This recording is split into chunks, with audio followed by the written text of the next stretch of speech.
Hello, NBA fans. Daily news about the Los Angeles Lakers. I'm a fan of the Lakers show and I hope you'll subscribe to the channel and give it a like. The Lakers are looking to make trades to improve their roster, and they're suggesting player Keldon Johnson of the San Antonio Spurs. Keldon Johnson is versatile and has star potential. He's athletic and young. Los Angeles Lakers are reportedly open to adding a talented forward to their rotation. And while Andrew Wiggins continues to be highlighted as an ideal fit, Rob Pelinka will likely have other options available to him. According to Ryan Stano of Lakers on SI, Keldon Johnson of the San Antonio Spurs could be a logical target. Johnson is a 6-year NBA veteran and has impressed during his tenure with the Spurs.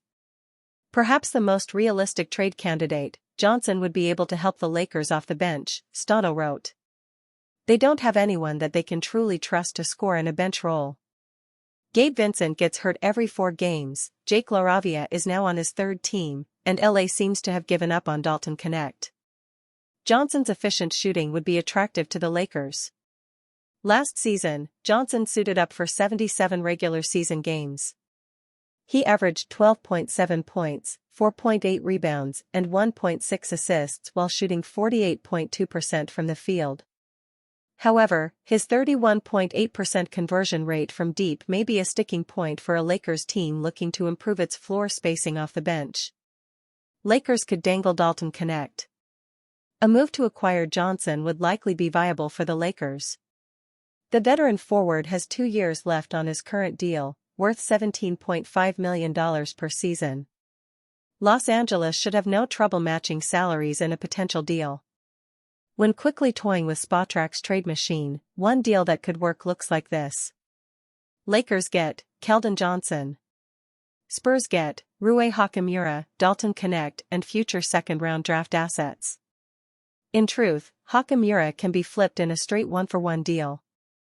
However, the Spurs will undoubtedly want something of value for one of their key rotation players. That's where Knecht comes into the equation. The 24-year-old sharpshooter is entering his 2nd year in the NBA and fits the Spurs' rebuilding timeline. Knecht's 37.6% shooting from deep should add ample floor spacing for Victor Wembanyama to exploit when rolling to the rim or working out of the mid-range. Furthermore, Hachimura would be a strong addition to what the Spurs are building in Texas. Haywood Highsmith another option for Lakers. According to Anthony Irwin of Clutch Points, Haywood Highsmith could be a cheaper alternative to Wiggins. Haywood Highsmith is a good name to drop here, too, Irwin said on the September 8 episode of the Lakers Lounge podcast. Brooklyn is stockpiling assets and eventually they may be open for business. If Wiggins costs an arm and a leg, does it make more sense to bring in Highsmith for a fraction of the cost? That could be something the Lakers consider, or do they try to bring in both? There is no such thing as too much wing depth in the modern NBA. The Lakers are in a strong position heading into the new season. The roster has been upgraded at multiple key positions. Pelinka has multiple tradable assets at his disposal. If a forward who fits what the Lakers are looking for becomes available, they should have no trouble putting together a package to add them to JJ Redick's roster. Lakers face nightmare scenario if defense doesn't improve next year. The Los Angeles Lakers do not resemble an elite defensive unit, and that can cost them mightily. Defense wins championships, right? As currently constructed, the Los Angeles Lakers better hope that is not the entire truth. The Lakers will head into the new 2025-26 NBA season with a defense that projects to be rather underwhelming. Jovan Buha was not shy about sharing how challenging the present situation may look. The Lakers reporter delivered thoughts regarding the unit on a recent episode of Buha's Block. Buha said, "Is the Lakers having a top defense sustainable? I will say no. For nearly 60 games of the season, the Lakers were a bottom 10 defense. Then, for 24 games, they were the best defense. They're closer to being a bottom 10 defense than the best defense." The Lakers reporter believed the ceiling of this current group would fall somewhere between the 11th to 14th best unit on that end. Buha thought they would need another move to truly break into the top 10 best defenses in the NBA next season.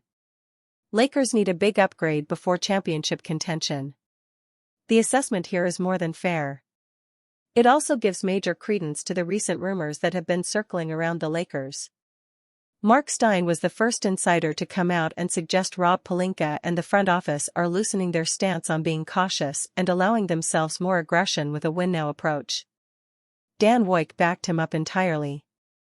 Both of those men suggested the goal for the Lakers was clear: add a two-way wing. The emphasis on the rumored target being one who can raise the ceiling of the team is important. In particular, that boost should come on the defensive end. There should be little doubt that a team with Luka Doncic, LeBron James, and Austin Reeves is going to be a great unit on offense. Anyone saying otherwise does not deserve to be taken seriously. However, balance is key. The defensive aspect of the floor has continued to be integral to championship teams over this past decade. In the last 10 NBA seasons, 8 of the 10 champions that hoisted the Larry O'Brien at season's end had a top 10 defensive rating during the regular season. The lone exceptions were the 2023 Denver Nuggets and the 2018 Golden State Warriors. In the case of the Warriors, they turned it on during the 2018 NBA playoffs, catapulting themselves towards the top unit in the postseason. Likewise, the Nuggets had the 4th best defensive rating in the 2023 NBA playoffs. The Lakers need stoppers. Otherwise, they will be under threat of being unceremoniously carved up when it matters most. 2024-25 Los Angeles Lakers Player Review, Luka Doncic. It isn't very often that a team has the opportunity to add one of the 5 best players in the NBA in their prime, but that is exactly what happened to the Los Angeles Lakers when they acquired Luka Doncic from the Dallas Mavericks on February 2, 2025, in arguably the most shocking trade in sports history. Prior to the deal, Doncic was enjoying another good season in Dallas, averaging 28.1 points, 8.3 rebounds, and 7.8 assists. He did suffer a calf strain on Christmas Day, however, with the injury keeping him out for around 6 weeks. The Lakers sent out Anthony Davis, Max Christie, and a first-round pick to Dallas to bring Luka to LA. That calf issue delayed Doncic's debut with the franchise, and it took him a couple of games to be able to feel things out and start to gel with his Lakers teammates, particularly LeBron James and Austin Reeves. But once Luka got comfortable, he showed the world why he is considered one of the best basketball players on the planet. Doncic would become the focal point of the Lakers' offense, being the primary creator and moving LeBron to more of an off-ball role. Things would go extremely well as Doncic and James led the Lakers to the 3rd seed in an extremely tough Western Conference, picking up big wins over the likes of the eventual NBA champions Oklahoma City Thunder and longtime rival Denver Nuggets, a team that has had LA's number over the past couple seasons. Ultimately, Doncic appeared in 28 games for the Lakers, averaging 28.2 points, 8.1 rebounds, and 7.5 assists while knocking down 37.9% from three-point range. 2024-25 highlight. The first game in which Luka Doncic looked like his normal self in a Lakers uniform was his 4th contest, on the road against the Nuggets. Doncic dropped 32 points, 10 rebounds, 7 assists and 4 steals in a dominant 23-point victory. But the only real choice for Luka's top highlight was his return to Dallas on April 9. Doncic was brought to tears at the video tribute the Mavericks played for him prior to the game but was able to push that to the side and absolutely dominate his former team, finishing with 45 points, 8 rebounds, 6 assists and 4 steals while knocking down 7 of 10 from three-point range. 2025-26 outlook. Doncic signed a 3-year, $165 million contract extension with the Lakers this offseason, keeping him in LA through 2028, and the organization has made it clear that he is the face of the franchise and the player they will build around. Luka spent this offseason getting into the best shape of his life and has been dominant in leading his home country of Slovenia in the FIBA Eurobasket 2025 tournament. Going into his first full season with the purple and gold, Doncic will be looking to lead the Lakers against the elite squads and push this team back into championship contention. Gabe Vincent needs to step up his game. Training camp for the 2025-26 NBA season is approaching, and while the Los Angeles Lakers may not have a legitimate championship-caliber roster, they do appear to have one that can do some real damage. They have a number of players who seem to have upward potential, and if those players improve and fulfill their potential this season, perhaps the team can pleasantly surprise quite a few national pundits. LeBron Wire is taking a look at the 14 players who are under standard contracts with the Lakers and giving 3 goals for each player. Here's a look at guard Gabe Vincent, who has been seen by many fans as a disappointment through his first 2 seasons with the team. Vincent came to the Lakers as a free agent in 2023 after a successful playoff run in which he averaged 12.7 points a game and shot 37.8% from the field while helping the Miami Heat reach the NBA Finals. But with the Lakers, his three-point shooting has been wildly sporadic.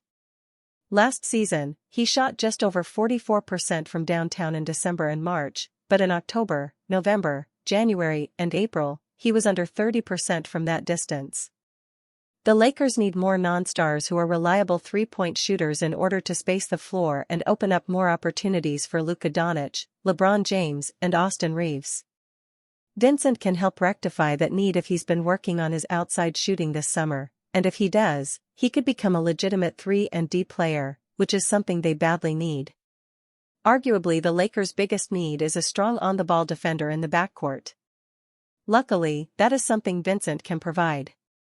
He isn't an elite defender, but he's an above-average one who can stay with opposing ball handlers and fight through screens. As a result, when he's hitting enough outside shots, he's a valuable role player for Los Angeles because he can contribute in a positive manner on both ends of the floor. He needs to make opposing guards feel him more often defensively and play with a little more physicality, but he should be able to do just that. Vincent lost almost all of his first season with the Lakers due to a knee ailment. While he appeared in 72 games last season, Lakers fans may still not fully trust him to be available on a consistent basis. Given the team's lack of backcourt depth, there is more of a need for Vincent to be available than there may be for a few other bench players. Lakers' biggest weakness highlighted by NBA Insider ahead of new season. Los Angeles Lakers basketball is right around the corner as NBA training camp and the preseason are nearing their return. Despite hoping for a massive roster shakeup, the Lakers are fielding a roster similar to last season, which saw them get eliminated in the first round of the playoffs. The organization addressed its most significant need from last season, the center position. DeAndre Ayton was brought in as a high-upside reclamation project after flaming out with the Phoenix Suns and the Portland Trail Blazers. The team's other notable additions were guard Marcus Smart and wing Jake LaRavia. These 2 players do provide a valuable skill set for the team, but are far from being needle-moving additions. Now that the offseason is coming to a close, the rotation for the Lakers is coming into focus, and ESPN's Kevin Pelton has identified the team's biggest weakness following all the moves. As potent as the Lakers' perimeter trio of Luka Doncic, LeBron James, and Austin Reeves is offensively, it's limited defensively, Pelton wrote in a story for ESPN. Dorian Finney-Smith, now in Houston, served as the Lakers' perimeter stopper after the deadline. They added Marcus Smart, but at this stage of his career, Smart might be better against big opponents than defending the point of attack, Pelton notes. How can the Lakers' defense improve? In order for the Lakers to get stronger defending on the perimeter, the team will need a couple of young players to contribute this season, Bronny James and Adu Thiero. James looked much more confident during Summer League, showing improved confidence on the ball, while defending at an impressive level as well. Thiero, the team's second-round pick, defended well in college and showed an elite motor. While his offensive game is a work in progress, he should be able to crack the rotation and help against specific defensive matchups sooner rather than later. James and Thiero give the defense a higher upside, along with LaRavia and Ayton, unlocking some untapped defensive potential as well. The Lakers filled their biggest need, the center position, this summer, but another hole could cost them in the future. Ex-Lakers afterthought is suddenly looking NBA ready again. Isaac Bonga deserves a spot on an NBA roster.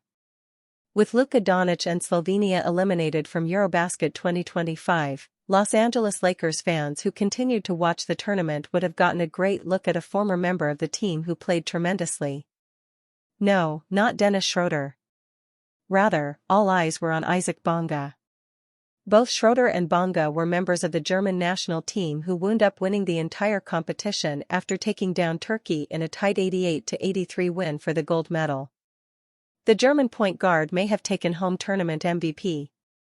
However, it was Bonga who stole the show for many. The former Lakers castoff scored 20 points, shooting 8 of 11 from the field and 4 of 7 from beyond the arc in the final. Bonga added 5 rebounds, 3 assists, 1 steal, and 1 block, posting a plus-minus of +7, the second highest for Germany in the matchup against Turkey.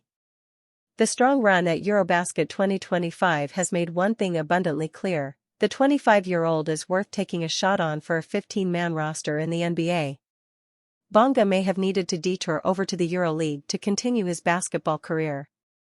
However, an opportunity in the NBA should be calling his name once more. Isaac Bonga's growth abroad shows he still has plenty to offer NBA teams. With the game of basketball more global than it has ever been, paying attention to tournaments like this one is important. Hidden gems can be found in these instances. Look no further than the Paris 2024 Olympic Games for a prime example of that. Gershon Yabusele had washed out of the NBA previously. After a strong run for his national team at the Olympic Games, the French big man made many teams doubt whether that was premature.